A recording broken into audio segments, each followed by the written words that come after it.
The twin suns of the mining outpost cast a dusty orange light across the metal walkways. Ships came and went, hauling ore from the nearby asteroid belt. The air smelled faintly of rust and fuel. Ethan Cole walked down the narrow supply lane carrying a crate of ration packs. His boots clanged on the metal floor with each step. He had worked here for almost 2 years, delivering supplies from ship to storage, and though it was simple work, he took pride in it. Today, he was tired. The shift had been long, and his back ached from lifting heavy crates. But as he turned the corner near the storage bay, he froze. There, half hidden behind a stack of empty containers, was something small. It was crouched low, trembling. At first, Ethan thought it was some kind of stray animal, but then it raised its head. It was a young alien cub. Its fur was short and pale, with faint silver streaks along its arms. Its eyes were enormous, round and green, filled with fear. The cub looked thin, its ribs visible under its skin. A faint, weak sound escaped its mouth, almost like a soft whimper. Ethan glanced around. The other workers were busy unloading a cargo hauler, not paying attention. He stepped closer, moving slowly so as not to frighten the cub. "Hey there," he said gently. "What are you doing here?" The cub didn't answer, of course. It probably didn't understand him, but its eyes stayed locked on the small ration pack hanging from his belt. Ethan's gaze followed, and he realized it was staring at his lunch. Without thinking, Ethan crouched down and opened the pack. Inside was a simple meal: protein bread, dried fruit, and a sealed bottle of water. It wasn't much, but it was. "Enough! You look like you need this more than I do," Ethan said, setting the pack on the ground. The cub hesitated. It sniffed the air, then slowly crawled forward. Its hands, small but with faint claws, reached for the bread. In seconds, it began eating, fast and desperate, like it hadn't eaten in days. Crumbs fell to the floor, and the cub licked them. Up without shame, Ethan watched quietly, feeling a strange mix of pity and anger. Whoever had let a child, alien or not, get to this state had no right calling themselves decent. The cub finished the bread and moved to the dried fruit, chewing slower now, but still with hunger in its eyes. Ethan handed over the water bottle, and the cub drank greedily, spilling some down its chin. "You're going to make yourself sick if you drink that fast," Ethan murmured with a small smile. For a moment, the cub looked up at him, water still dripping from its mouth. Its green eyes were softer now, less fearful. It tilted its head, studying him like he was the strange creature here. Then, a shadow fell over them. Ethan looked up and froze. Standing behind him was a figure nearly 2 meters tall, broad-shouldered, with sleek dark fur and a long tail that swayed slowly from side to side. The newcomer wore light armor made of some black, scale-like material that glinted in the sun. A curved blade hung from their hip. The alien's eyes were sharp gold, fixed on Ethan. Ethan swallowed hard and stood. Hello." The alien stepped forward, the sound of their boots heavy on the metal floor. When they spoke, their voice was deep and calm, but carried an edge. "You fed my kin," the alien said. Ethan glanced at the cub, who had stopped eating and now stood close to the tall figure's legs. "Kin? You mean, this is your child?" The alien's gaze didn't soften. "My sibling." "Oh." Ethan shifted uncomfortably. "They were starving. I couldn't just walk past." For a long moment, the alien said nothing. Then, unexpectedly, they nodded. "You have given my bloodkin life," the alien said slowly. "This debt cannot go unpaid." Ethan blinked. "Debt? There's no debt. I just did what anyone would." The alien's tail flicked once. "Not anyone. Many here would ignore a starving child if it was not their own." Ethan didn't know what to say to that. The alien turned to the cub and spoke in a low, musical language. The cub answered with a short, chirping sound. The tall alien looked back at Ethan. I am Kari, of the Vihari people. You will see me again.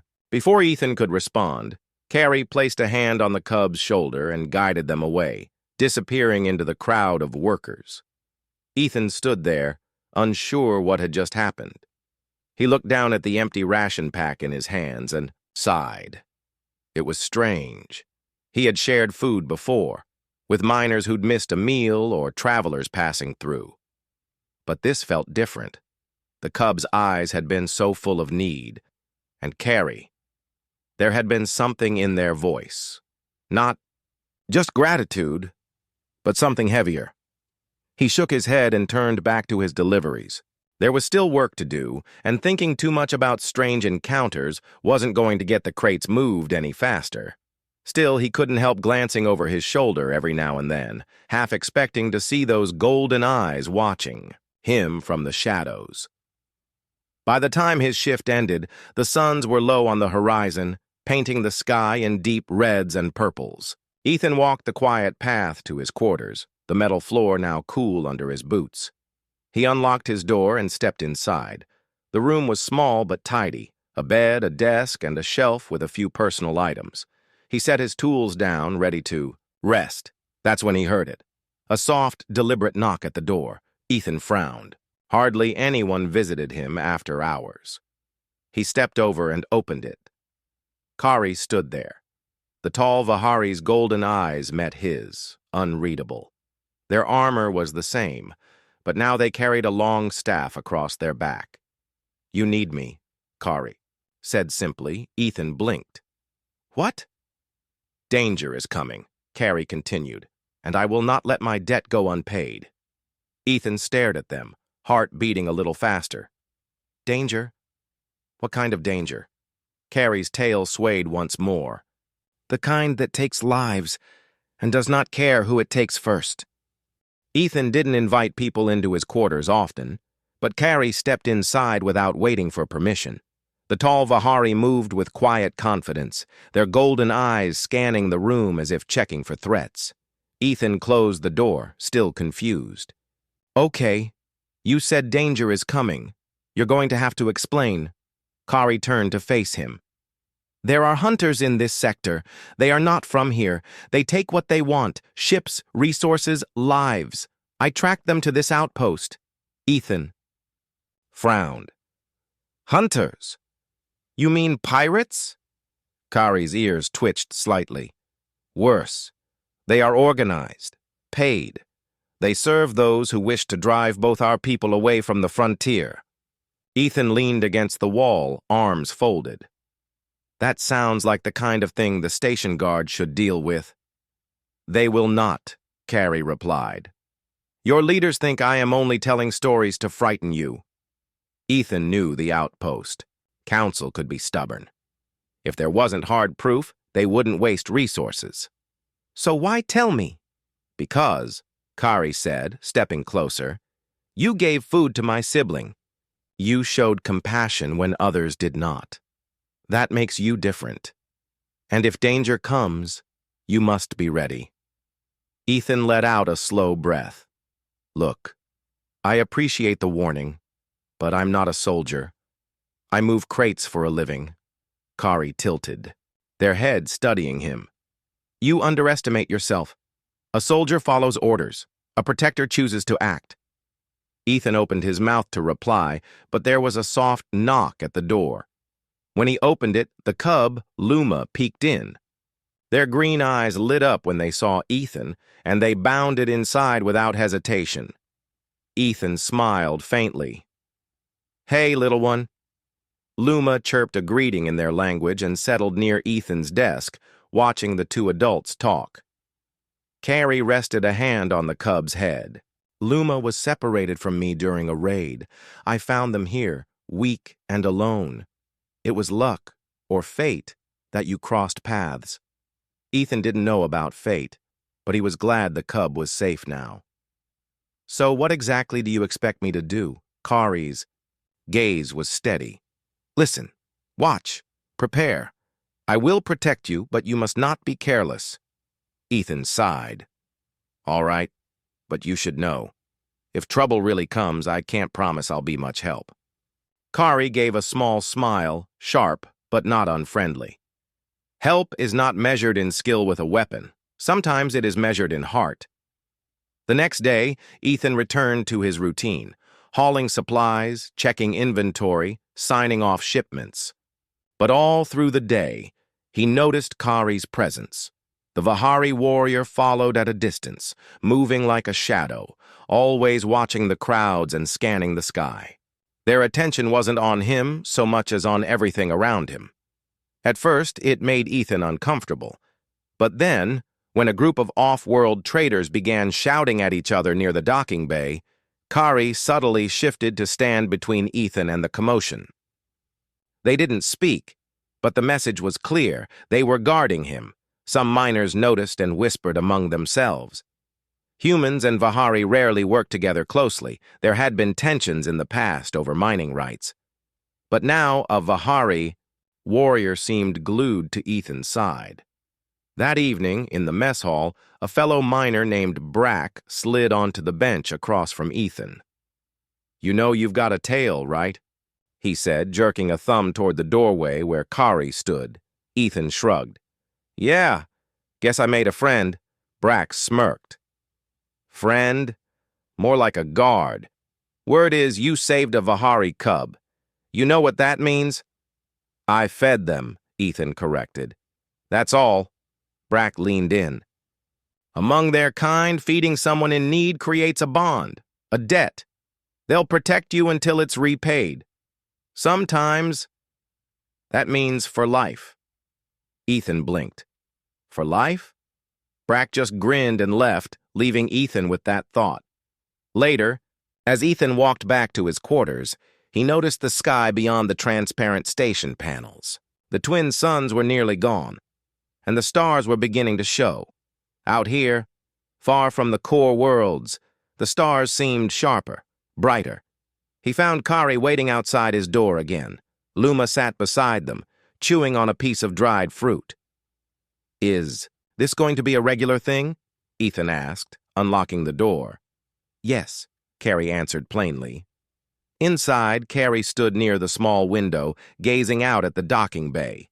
"There was a signal today," they said suddenly. "A weak distress call. It was near enough to reach us. Too near." Ethan set down his bag. And it stopped before anyone could respond," Kari said. "Cut off mid-transmission. That is how the hunters work. They lure ships, then they strike." Ethan's stomach tightened. "You think they're close?" "I know they are," Kari said quietly. "I can feel their presence.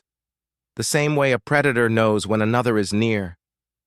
Luma made a small sound, curling up on Ethan's bed as if sensing the tension. Kari turned to face Ethan. "When they come, there will be no warning. They will attack quickly. The outpost must be ready." Ethan hesitated. "If you're so sure, why not speak to the council again?" "I have," Kari said with a flick of their tail. "They smile and say I should rest. They think I see danger where there is none." Ethan rubbed his forehead.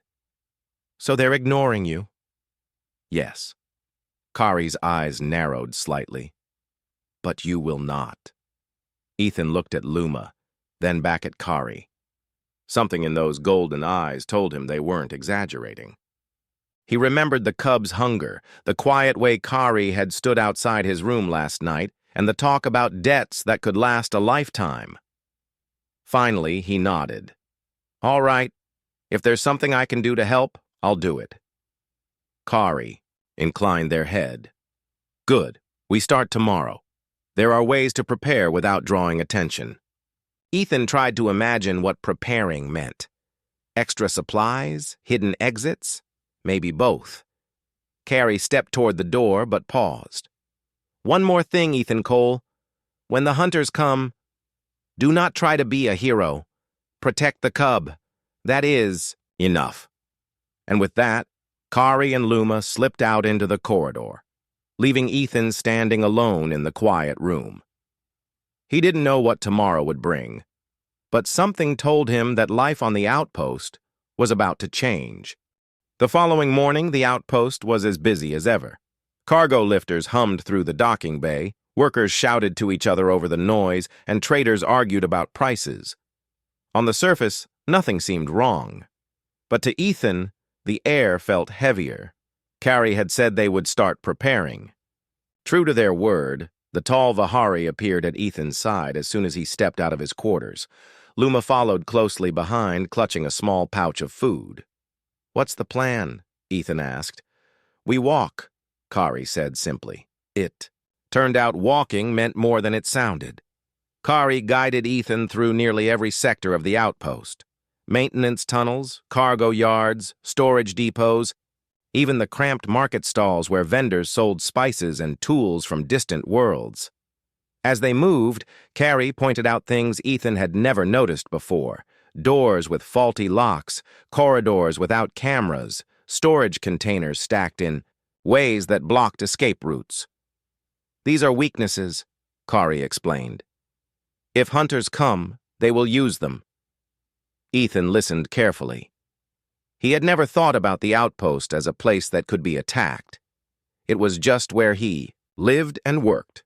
But Kari saw it differently, like a battlefield that needed defending. By midday, they stopped in the mess hall for food. Luma sat between them, eating quietly while watching the crowd. Ethan realized the cub's eyes were just as alert as Kari's. A group of miners sat at the next table, talking in low voices. Ethan caught fragments of their words. "Distress signal. Raiders. Vihari troublemaker." It didn't take much to guess who they were talking about. Kari seemed to hear it too, but didn't react. Instead, they leaned closer to Ethan. "When they speak of danger, they laugh. That is when danger is closest." Later, Ethan had a delivery run to the far side of the outpost. Kari and Luma accompanied him, which drew more than a few stares. They were walking along a narrow maintenance platform when Kari stopped suddenly. Their ears twitched and their tails stilled. "What is it?" Ethan asked. Kari raised, a hand for silence. Then, in a low voice, they said, "Listen." At first, Ethan heard nothing but the faint hum of machinery. Then he caught it, a faint, distant pulse. It was coming from somewhere outside the station walls. "That's not normal," Kari said.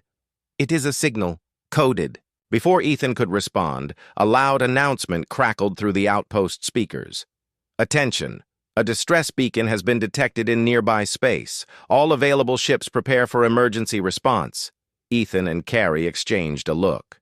This had to be connected. In the docking bay, crews rushed to ready their ships.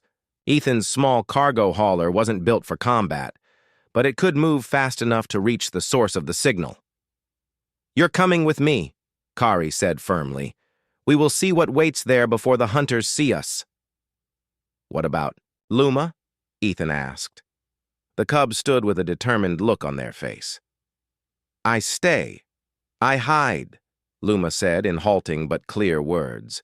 Ethan was surprised. They had learned quickly. Kari knelt to speak to the cub in their own language, then turned. Back to Ethan. "We go now." The hauler's engines rumbled to life, and they launched into the black void beyond the outpost. Stars glittered around them, cold and silent. Following the beacon's coordinates, they soon came upon a damaged freighter. Its hull was scorched, and smoke leaked into space from ruptured vents. Ethan felt a chill. "Looks like it's barely holding together." Kari's voice was tense.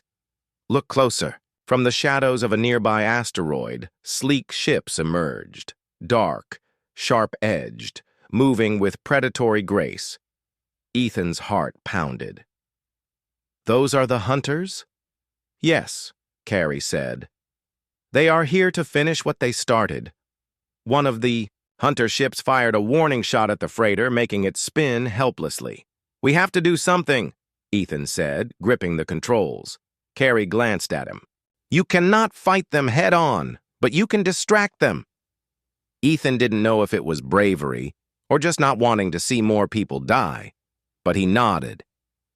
"Hold on." He pushed the hauler's engines to full power and swung wide, making it look like they were trying to ram one of the hunter ships. The move worked. Two of the hunters broke off pursuit of the freighter and turned toward them. Kari fired the hauler's small defensive turrets, not to destroy but to force the hunters to dodge. Meanwhile, Ethan sent a coded message to the freighter. "Engines to full, run now!" The freighter's captain didn't waste the chance. With a burst of speed, the damaged ship limped toward the outpost. The hunters realized too late what had happened. By the time they tried to turn back, the freighter was out of reach, but now all their attention was on Ethan's hauler.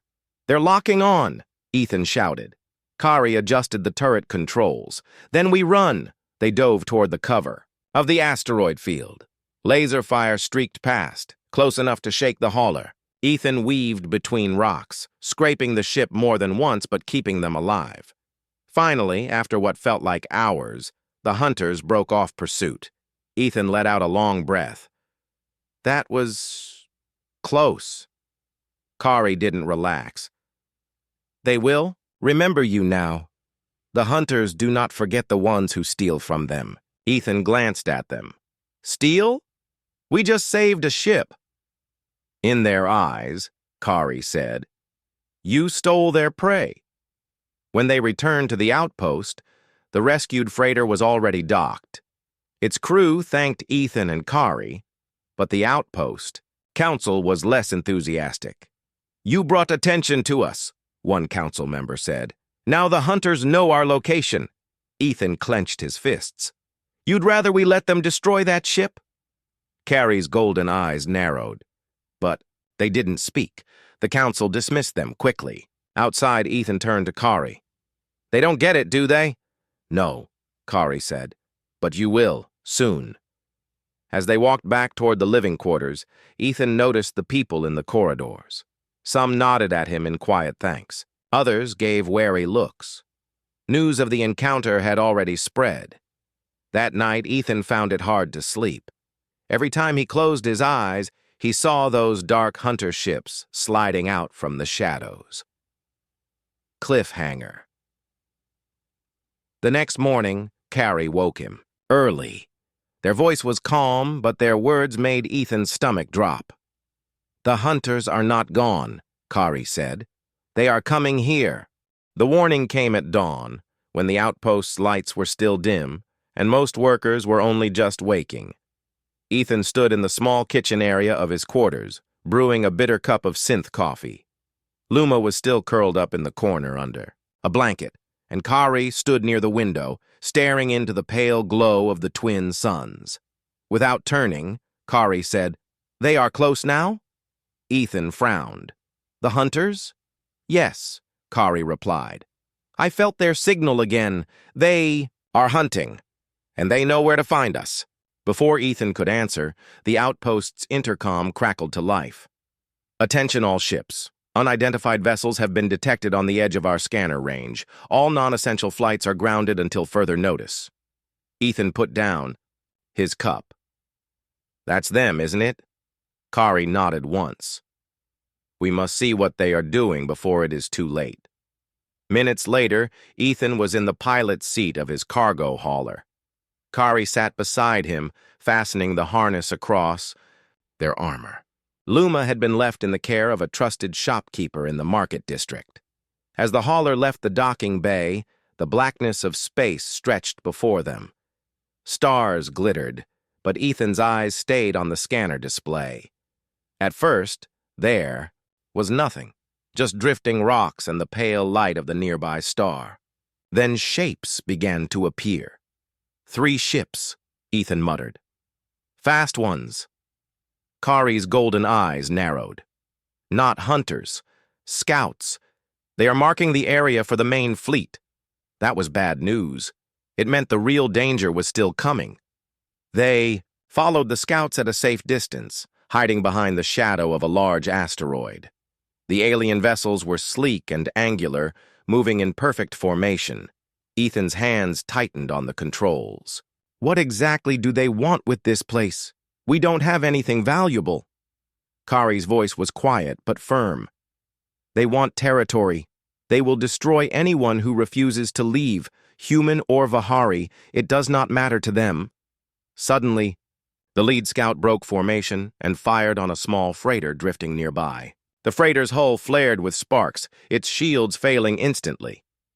"That ship's not armed," Ethan said, heart pounding. "Then it will not survive unless we act," Kari replied. Ethan hesitated for only a moment before pushing the engines to full. The hauler shot forward, breaking cover. The hunters noticed them immediately. One of the scouts peeled off and turned toward them. Kari's hand moved quickly over the weapon controls. "I will keep them busy. You get close to the freighter." Ethan maneuvered through a burst of enemy fire, weaving to make the hauler a harder target. The freighter loomed ahead, its hull glowing from damage. "This is Ethan Cole from Outpost." "K7!" he called over the comms. "Power up your engines, we'll cover you!" A shaky voice replied, "We can't! Engines are dead! We're adrift!" Ethan swore under his breath. Kari's turrets spat bolts of energy, forcing the attacking scout to dodge. "Then we must drive them away," the Vihari said. The hauler wasn't made for combat, but Ethan used every trick he knew, cutting power suddenly to make enemy shots miss, then surging forward to close the gap. Kari fired in precise bursts, targeting weak points instead of trying to destroy the enemy outright. The second scout ship joined the fight, circling to flank them. Ethan pushed the hauler hard, engines whining in protest. "They're trying to trap us between them," he realized. "Then we go through," Kari replied. Ethan gritted his teeth and dove straight toward the lead scout. The move surprised the enemy pilot enough that they swerved aside, giving Ethan an opening to swing back toward the freighter. With the enemy ships momentarily off balance, Kari sent a final volley of shots that struck the second scout's wing. Sparks erupted, and the vessel pulled away, limping toward the darkness. The first scout, seeing its partner retreat, broke off as well. "They'll be back," Ethan said, slowing the hauler. "Yes," Kari agreed. "And next time, they will not be alone." With the danger gone for the moment, Ethan brought the hauler alongside the damaged freighter. They extended a tow line and began pulling it back toward the outpost. The freighter's captain, a thin man with tired eyes, thanked them repeatedly over the comms. "If you hadn't shown up, we'd be gone." Ethan didn't reply. He was thinking about what Kari had said. Scouts meant the real fleet was coming. When they docked, the outpost council was waiting. One of the older council members, a woman named Varen, stepped forward. "Mr. Cole, you disobeyed the flight lockdown and risked leading hostiles back here." Ethan's jaw tightened. "We saved a ship full of people. You'd rather we just let them die?" "That is not the issue," Varen began, but Kari cut her off. "The issue is that your outpost is not ready for what comes next," Kari said. "These were scouts. The hunters will follow. You must prepare your defenses now." Varen's expression hardened. "We cannot act on the word of one Vihari warrior. We have seen no proof." Kari's tail lashed once in frustration, but they said nothing more. After the meeting, Ethan and Kari walked back through the docking bay in silence. Workers moved around them, repairing ships and unloading cargo, as if nothing had happened. "They won't listen," Ethan said finally. "They do not have to," Kari replied. "We will prepare ourselves." Ethan glanced at them. "Just the two of us?" Kari's eyes were steady. "It is enough to begin." That night, Ethan sat at his desk, staring at a small map of the outpost he had pulled up on his terminal. He thought about the weak points Kari had shown him, about the hunters' cold precision, and about the freighter they had saved. If Kari was right, and he believed they were, the next time would be worse. Much worse. He was still deep in thought when a sharp knock came at the door. When he opened it, Brack, the miner he knew from the mess hall, stood there. "I heard what happened," Brack said quietly. "If you're planning something, I want in." Ethan blinked in surprise. "Why?" Brack shrugged. "Because if those ships come here, I'd rather fight than run." From the hallway, Kari stepped into view. "Good," they said. "We will need more like you." The wind howled across the barren landscape, carrying with it a chill that cut through even the thickest of clothing. Sam pulled his coat tighter and adjusted the straps of his backpack. The alien cub, Kiri, trotted close beside him, her big eyes scanning every shadow. Above, the sky had turned a strange shade of green as clouds twisted in unnatural shapes. It was a warning sign that another energy storm might be coming soon. Beside them walked Lyra, the tall, elegant alien woman, who had first appeared in Sam's life when he had least expected it. She walked with graceful steps, her long cloak flowing behind her. Her eyes, bright like liquid silver, kept searching the horizon. Lyra wasn't just a protector. She was also guiding them through dangerous territory. This was no easy task, because their destination, the city of Ralvek, was a long way off, and the land between here and there was crawling with threats. They had to get to Ralvek because that was where the Cubs' people lived. Kiri had been separated from her family during a raid by scavenger bands, and it was only a matter of time before those same scavengers came looking for her again. Sam had promised himself he would protect Kiri, no matter the cost. Hours passed, in silence except for the crunch of their boots against the frozen ground. Occasionally, Sam would pass Kiri a small piece of dried fruit from his pack. She always accepted it with a shy smile, her sharp little teeth showing briefly before she quickly hid them again. It warmed Sam's heart every time. Then, without warning, Lyra raised a hand and motioned for them to stop. Her eyes narrowed, focusing on something in the distance. Sam followed her gaze and saw it too, a group of dark shapes moving between the rocks. They weren't animals. The way they moved was too deliberate. "Scavengers," Lyra said softly. "They've found our trail." Sam's stomach tightened. He remembered the look in Kiri's eyes when she had first told him about them. These were not the kind of people you could reason with. They took what they wanted, and they left nothing behind. "What do we do?" Sam asked quietly. Lyra scanned the terrain quickly. "We move fast and stay low. There's a canyon ahead. If we reach it before they spot us, we can use the tunnels below to hide." They moved quickly, Kiri holding Sam's hand tightly. The green clouds above began to swirl faster, rumbling with distant thunder. Sam knew the storm wasn't far off. That meant they had two dangers chasing them, nature and scavengers. The canyon came into view just as the first shout echoed behind them. They had been spotted. Sam's pulse raced, and he scooped Kiri up into his arms. Her small body trembled against his chest. Lyra drew a long, curved blade from her belt. She didn't look afraid, but there was tension in her stance. "Go," she ordered Sam. "Get to the tunnels." Sam ran, his boots sliding over loose stones until he reached the edge of the canyon. A narrow path zigzagged down into the shadows. Below, the wind here was even colder, carrying the scent of minerals and damp rock. He could hear Lyra's footsteps behind him, faster now, the scavengers' voices growing louder. They made it to a hidden tunnel entrance just as the first scavenger crested the canyon rim. He was tall and thin, his armor patched together from scraps of metal, his eyes burning with greed. But before he could call out, Lyra slammed the heavy stone door into place, sealing them inside the tunnel. The darkness was complete for a moment. Then Lyra pressed a small stone in the wall, and soft blue light filled the passage. Sam realized the walls themselves seemed to glow faintly, lit by veins of crystal running through the rock. "These tunnels were made by the old ones," Lyra explained quietly. "Few know of them now. We can use them to move unseen." They followed the winding path deeper underground. The air was cool and still, carrying the faint sound of dripping water.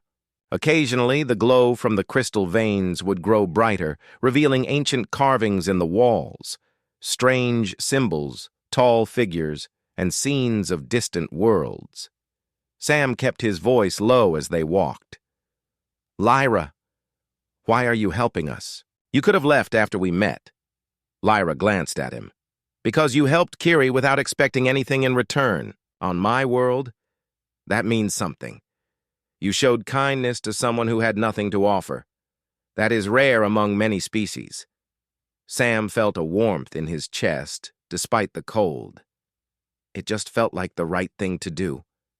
They stopped to rest. In a small cavern where a thin stream of water flowed from a crack in the wall. Kiri drank eagerly, her little hands cupping the water. Sam refilled his canteen and passed it to Lyra, who accepted it with a small nod of thanks. The quiet moment was broken by a distant rumble, not from the storm, but from somewhere deeper in the tunnels. Lyra's expression darkened. We're not alone down here. Sam looked at Kiri, who had frozen in place, her ears twitching. She whispered something in her own language, and Lyra translated. She says something big is moving in the dark. They quickly gathered their things and continued moving, but the rumble followed them, growing louder.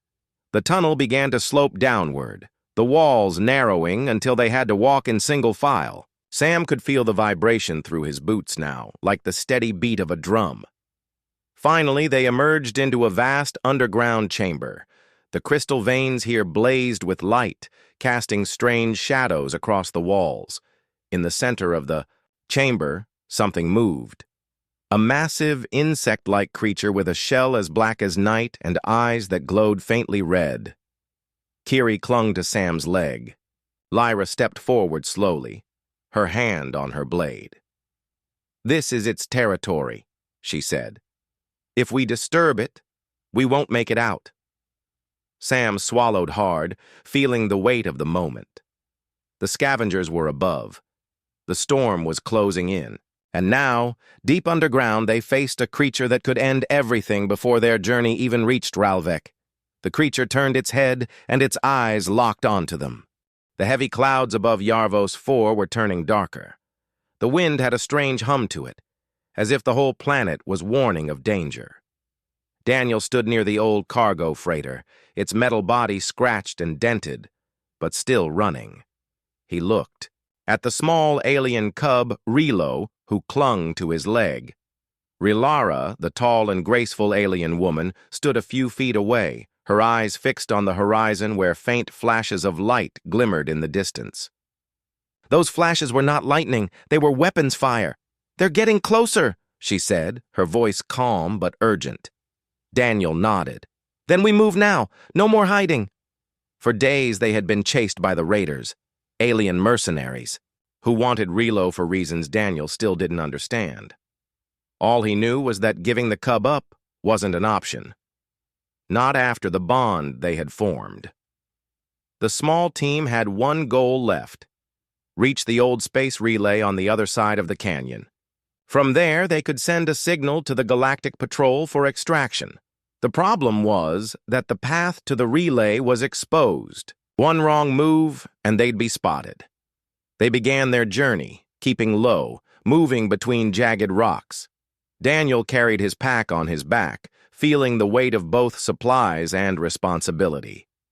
Rilo's tiny hand kept gripping his sleeve whenever the wind howled too loud. Halfway to the canyon, a shadow passed overhead. Daniel froze. Above them, a small scout drone hovered, scanning the ground with a thin red beam. Rilara raised her weapon, but Daniel quickly held up his hand.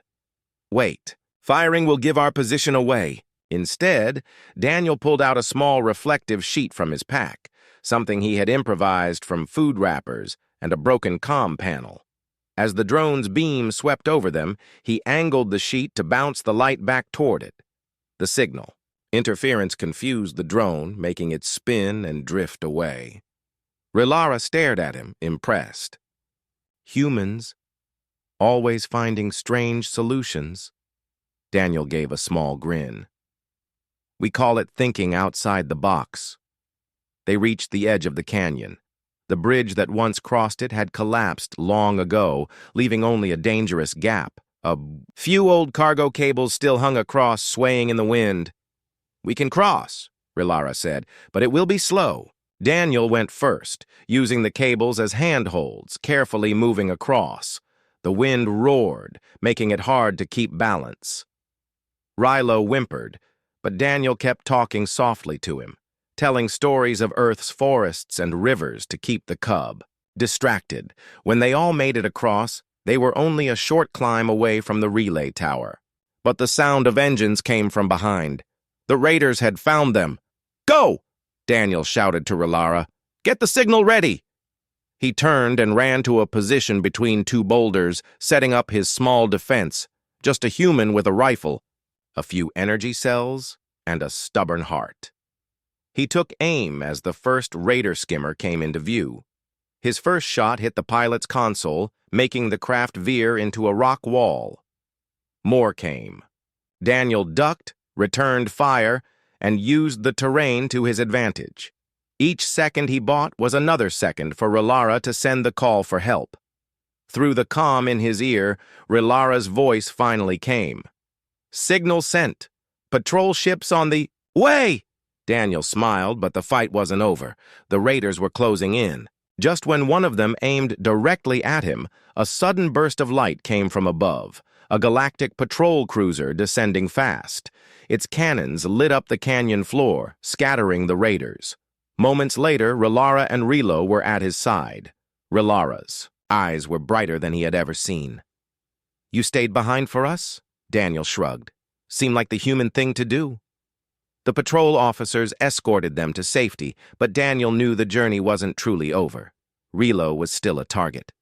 Someone, somewhere, wanted the cub badly enough to send hunters across the stars. As the cruiser lifted off, Daniel looked at the small alien cub sitting in his lap. "Don't worry, kid," he whispered. "We'll keep you safe, no matter what comes next." Far below, the winds of Yarvos IV howled over the empty canyon, carrying away the last echoes of the battle. But above, in the cruiser's bright cabin, there was a quiet sense of hope, because sometimes in the vast, cold galaxy, all it took was one act of kindness, like sharing food with a starving cub, to change the course of countless lives. And Daniel was ready to see where that path would lead next. The alien city was quiet when dawn came. Soft beams of pale light filtered through the thin clouds above, casting a silver glow over the strange towers. Ethan stood on a high terrace, the cool wind brushing against his face. Below, the streets were empty, but he could hear the faint hum of machinery deep within the city. It had been 2 days since the battle had ended. The invaders had been driven away thanks to the combined efforts of Ethan, Lyra, and the brave defenders. But the victory had come at a cost.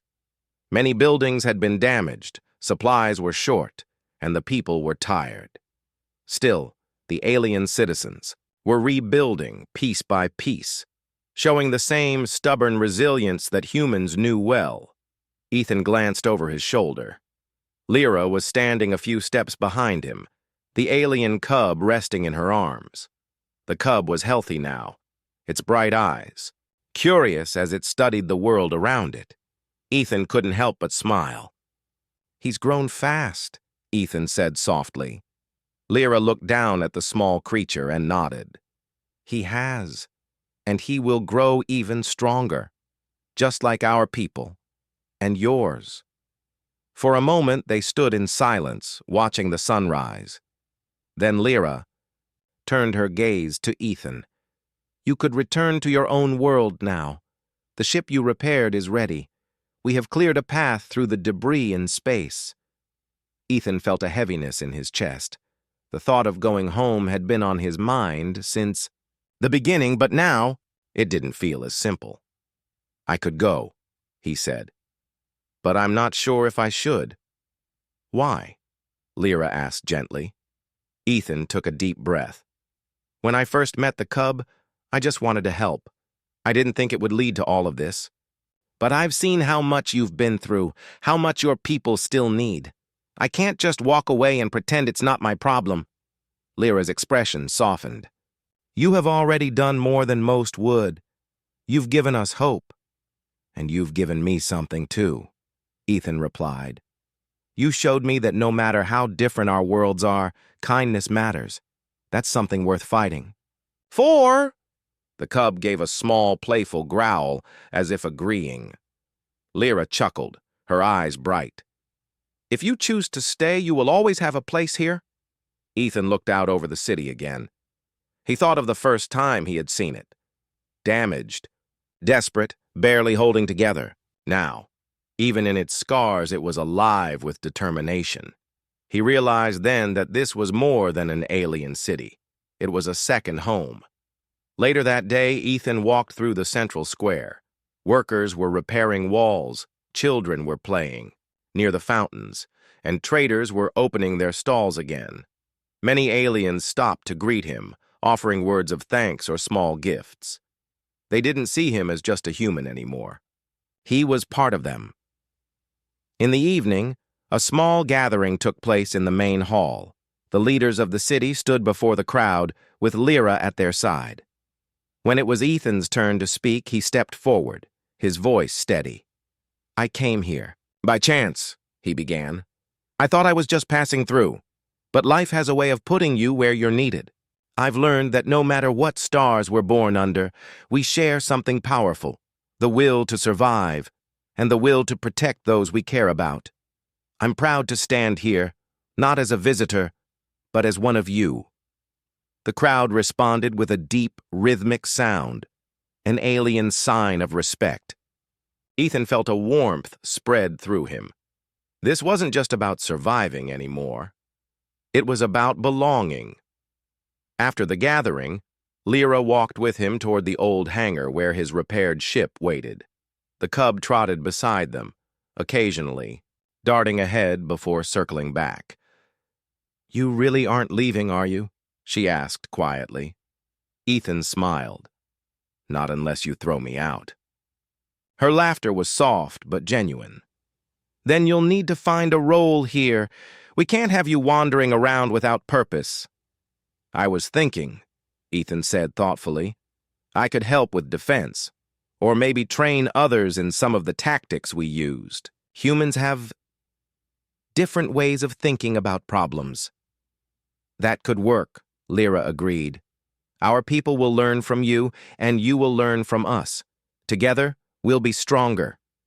They reached the hangar, and Ethan paused to look at the ship one last time. Once, it had been his way home. Now, it was just a reminder of a path he had chosen not to take. That night, Ethan stood again on the high terrace. The alien sky stretched above him, filled with constellations he still didn't know. Somewhere out there was Earth, but it felt distant in a way that no map could measure. Beside him, Lyra joined him, the cub nestled in her arms. You know, Ethan said, I never thought sharing a bit of food would lead to this. Lyra's eyes glimmered in the starlight. Kindness has a way of changing more than just the moment. Sometimes it changes everything. Ethan nodded slowly. He realized then that the fight they had won was just one chapter. The real challenge would be building something lasting, bridges between species, trust where there had been fear, and he was ready for it. Far below, the city lights began to glow, marking the start of a new night. But for Ethan, it wasn't the end of his journey. It was the beginning of a new one where a human, an alien woman, and a once-starving cub would stand together under alien skies, not as strangers, but as family.